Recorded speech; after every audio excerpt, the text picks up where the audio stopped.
Hey there, I'm Dan, the self-proclaimed Lonely Rocker. Welcome to this episode of I Don't Have a Band. So, what am I doing inside of this cabinet? Well, those of you who know my channel know that I recently moved and I had to build a new home studio.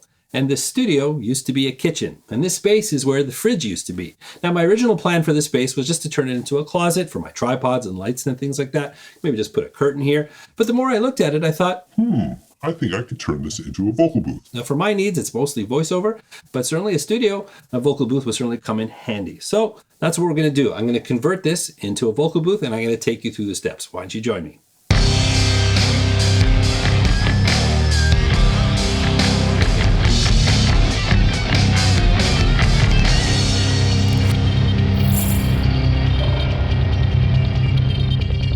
The main purpose of this video is to hopefully inspire you, give you some ideas and ways you can build your own vocal booth. Now, I'm not going to assume you're going to have an old fridge cavities to build a vocal booth, but there's other things you can do. I mean, I would think of a closet would be a good place to start. If you just don't have that available to you, you could build something in the corner of your room. Here's an idea. If you go to a furniture store, especially places like IKEA, they have a clearance center, and often you can buy this melamine material or frames for an old bookcase or something like that. It just needs to be just big enough that you can sit inside. This one is just under 6 feet, so I'm not going to be able to stand in here, but I will have a stool in there to sit down. It's going to work just fine. But I want to share with you the materials that are going to go inside. It should apply to most cases, again, just to give you some ideas. So the first thing we think about in terms of a vocal booth build is what's the absorption material going to go inside. And I found this company called Link Chance, and they make this polyester fiber tile.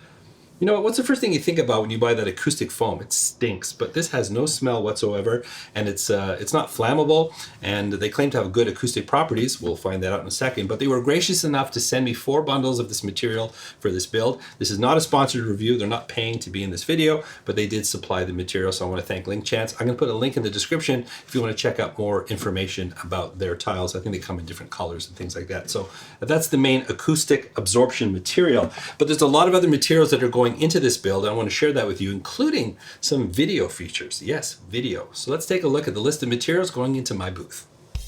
The Link Chance acoustic tiles will be installed on the side walls and ceiling of the booth, and I'll be using this 3M spray adhesive to install them. For the front wall of the booth, I'll be using Rockwool Comfort Board 80, the same material I use in my acoustic panels.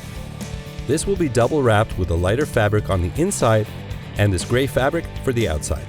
To close the booth, I decided to go with curtains. I'll be using 2 panels of these thermal blackout curtains and hang them with a standard curtain rod. For audio, I will run an XLR cable into the booth that will connect to my main audio interface at my desk. And I will also run a headphone extension cable to the second headphone out on the same interface. And I will feed video into the booth via this HDMI splitter that will send a duplicate output from my main monitor. All right, I've got all of my materials ready. Let's start building.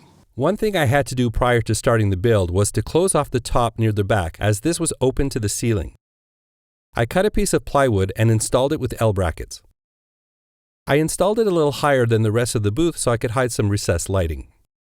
I started by figuring out the amount of Rockwool I would need. To minimize the number of cuts, I put a full sheet in place and measured how much more I would need. I measured and marked the material and made the cut with a serrated knife.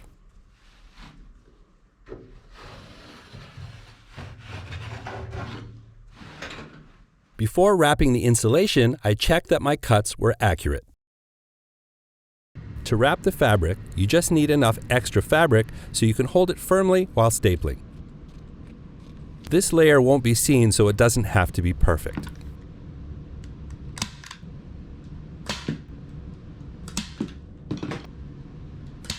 Once wrapped, I placed the panel face down on the outer fabric with the outside facing the floor. Again, I cut around the panel, giving me enough extra material to wrap the insulation.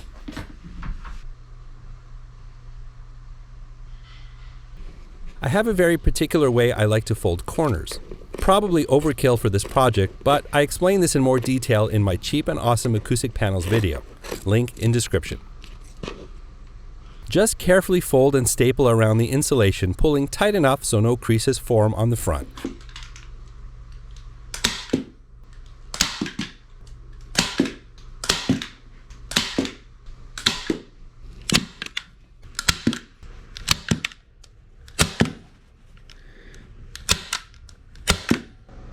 This is kind of like an acoustic panel without a wooden frame. I followed the exact same steps for the second smaller panel.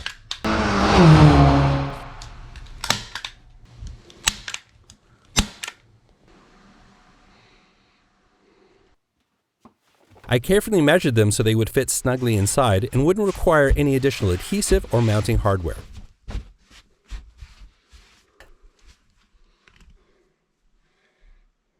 Next, I installed some wood above the bottom layer of panels. This serves two functions. It helps to keep the layers of panels snug, and it also gives me something to mount a shelf onto, which will come in handy in the booth. Using a stud finder, I located the wall studs so I could mount this firmly to the wall.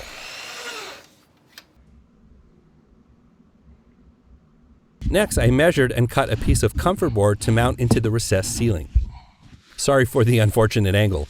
I'll spare you some details. I had a piece of melamine left over from the old kitchen teardown where my studio now sits. This worked great for the narrow shelf I installed in the booth. I screwed in 2 L brackets into the cross piece of wood so the tops of the brackets were flush with the top of the wood. This created a good base for the shelf. I then screwed the shelf directly into the wood rail, being mindful to drill less than 1.5 inches from the wall to ensure they will be hidden by the absorption panel that will sit on top. I then screwed the L brackets into the bottom of the shelf with short screws so they wouldn't poke through the top of the shelf. Next, I covered the insulation in the recessed ceiling with a light fabric. This has a bit of a sheen to it, so I figured it would help reflect the LED strip lighting I plan to install here.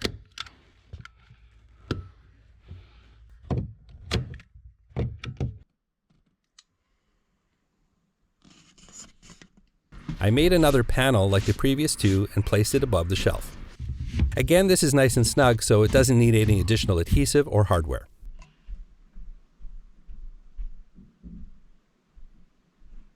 All right, so we're on to day 2 of the vocal booth build. I'm really happy the way the first day went. And really happy with my choice of putting the Rockwool on sort of the front wall. I think I'm going to get the maximum absorption because I will be facing in that direction. And the ledge that I put in, I decided just to go with the ledge. I was thinking originally of putting a shelf in there, but it's a small space and I didn't want to get any reflections off of the shelf itself. So it's just a little bit of a ledge. You can put an iPad or a script or something like there, and you'll see the other features that I'm going to include in here a little bit later. So I think that's going to work out really well. I'm just going to put a lip on the edge so things don't slide off. We'll do that today. But in terms of installing, now I went with doing it in 3 pieces where I created sort of these sort of cheap panels to wrap the Rockwool and then stuff them in. There's no adhesive on the walls whatsoever. It's nice and tight. It just stuffs right in. So for any reason I need to remove it, I can do that at a later date. Might have been a little bit more work. If you would prefer to take maybe a simpler route, you could put your Rockwool right on the wall, get it all fit in there, and then take your fabric and drape it over the front. And that certainly would be a solution as well. You could add a little frame to it just for a nice finish.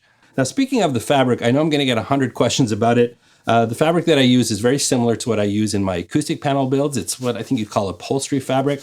It's kind of tough. It doesn't really crease, but you can blow through it. You can feel your breath on the other side. Whenever choosing fabric for an absorption panel, or in this case, where we're using it inside the booth, you want to be able to breathe through it. That will allow the sound to travel through the fabric into the absorption material behind it. Now I have 2 layers. I used a thinner fabric on the inside just for extra protection. I don't want to be breathing in any unnecessary fibers, and that'll go a long way to helping that. But here's the fabric. Like I said, it's upholstery fabric. And look at it, it doesn't crease. You can fold it, squeeze it, it holds its shape. And some fabric is too thin and it just naturally creases. You want to try and avoid that. It'll just be frustrating as you try to install that. So today we're going to be installing the Link Chance acoustic tiles. We're going to be using that 3M spray adhesive, and I just got to figure out the puzzle to get it on here properly, but this is going to finish off the rest of the booth. I think it's going to look great. It's going to save me a lot of space because the Rockwool is 1.5 inches thick, so times 2, I'm going to lose 3 inches of width on the side if that's the route I chose to go, plus an additional 1.5 inches on the top. I just didn't want to lose any more space. So I think these are going to be very efficient in the fact that they are very thin, but they're going to have a nice finish. I think it's going to give a nice professional look inside, and I'm looking forward to seeing how that turns out. All right, let's get going. Before I started installing the acoustic tiles, I first figured out where I was going to drill the holes to mount the curtain rod. I took a measurement on one side and marked the same spot on the other side. I'm using a standard curtain rod with the decorative ends removed. The exposed threaded bolts will screw right into the frame of the cabinet. If you're using a similar mounting technique, you need to use the right size drill bit. The bit should be as wide as the shaft of the bolt, but slightly narrower than the threading. This will ensure there is enough wood for the bolt to grip onto. I then drilled the holes on both sides, making sure I didn't drill right through the wood and damage the outer walls of the cabinet. I lined up a piece of paper to the top and outside edge and marked the location of the holes so I could find them after I put on the tiles. Now it was time to start installing the acoustic tiles. I sprayed on an even coat of the adhesive on the back of each tile, being mindful not to oversaturate the tiles with glue or getting any on the front. I then placed the first tile and made sure it was perfectly aligned to the top and outside edge of the cabinet. I then applied even pressure to ensure it was firmly in place. The tiles gripped very quickly and were hard to move, so make sure you place them correctly the first time. Then, one by one, I installed each subsequent full tile, making sure they were perfectly aligned to each other. Tiles that needed to be cut were addressed last.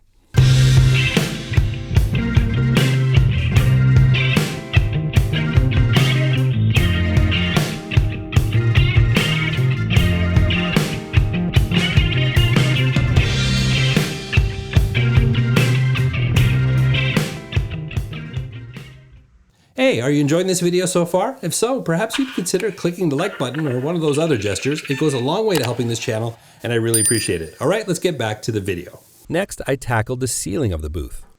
Using the same process, I installed the outer tiles following the pattern from the sides, making sure the beveled edges were perfectly aligned.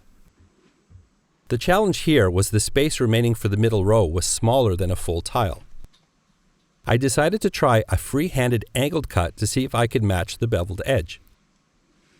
I measured where I needed to make the cut and used a straight edge aligned to the outer edge of the cut line. I then angled my blade to an improvised 45-degree angle and made the cut. I have to say these tiles were very easy to cut, and I nailed that edge on the first try. I'm super happy how this turned out. Kudos to those link chance tiles. I then located the holes I drilled earlier and installed the threaded bolts from the curtain rod.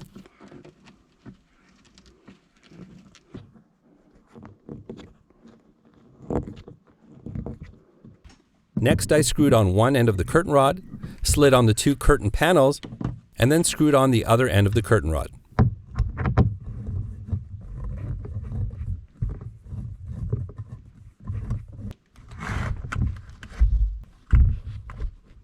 Now I had to measure and cut the remaining tiles. The side walls near the back of the booth are not flush to the back wall, so I had a number of cuts to make. If you're building your booth from scratch, make sure to avoid this situation. The best advice here is the old cliche: measure twice, cut once. Here's a tip. If you have a number of tiles to cut that are the same size, cut the first one and then use it as a template to mark the others. It will save you a lot of time.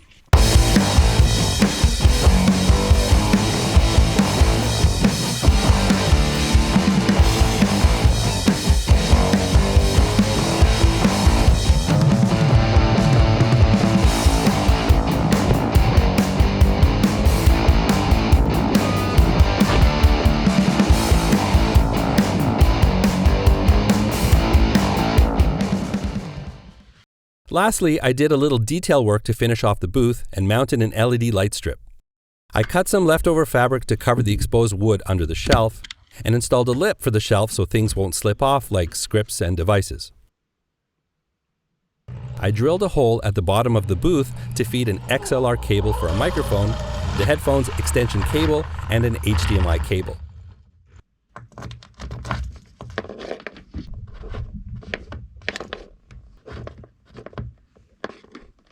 These all connect to my main system. The HDMI splitter takes the video feed going to one of my computer's monitors and splits it into two signals. One will go back to the main monitor and one will feed a monitor inside the booth. And the last step was to install the gear like a microphone, monitor, and my Icon wireless controller so I can control my DAW from inside the booth.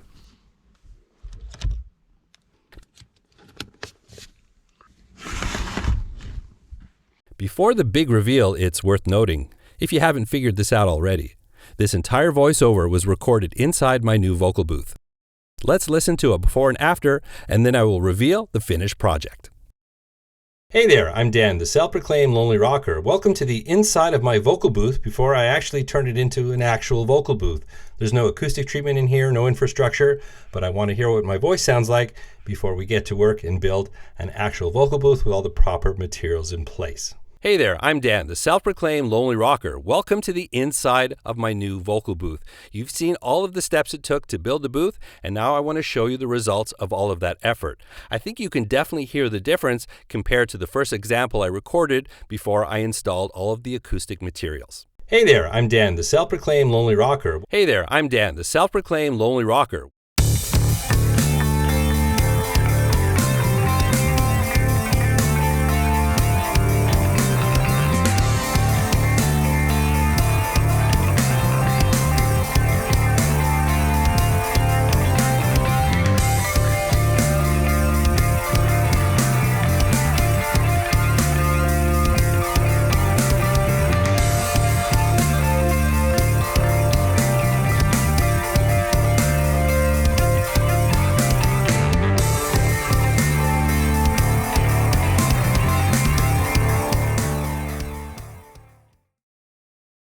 So the complexity of a project like this really comes down to how do you want it to look? But the truth is you can simplify the process, adapt it to your skill level, and still come up with something great. But I have to say, I love the look of these link chance panels, and they sound good too. You know, in combination with the Rockwool, I think had I done Rockwool for the whole thing, I might have overdone the absorption, but there's a good balance in there and it sounds really good to my ear. So I want to thank Link Chance for sending those over.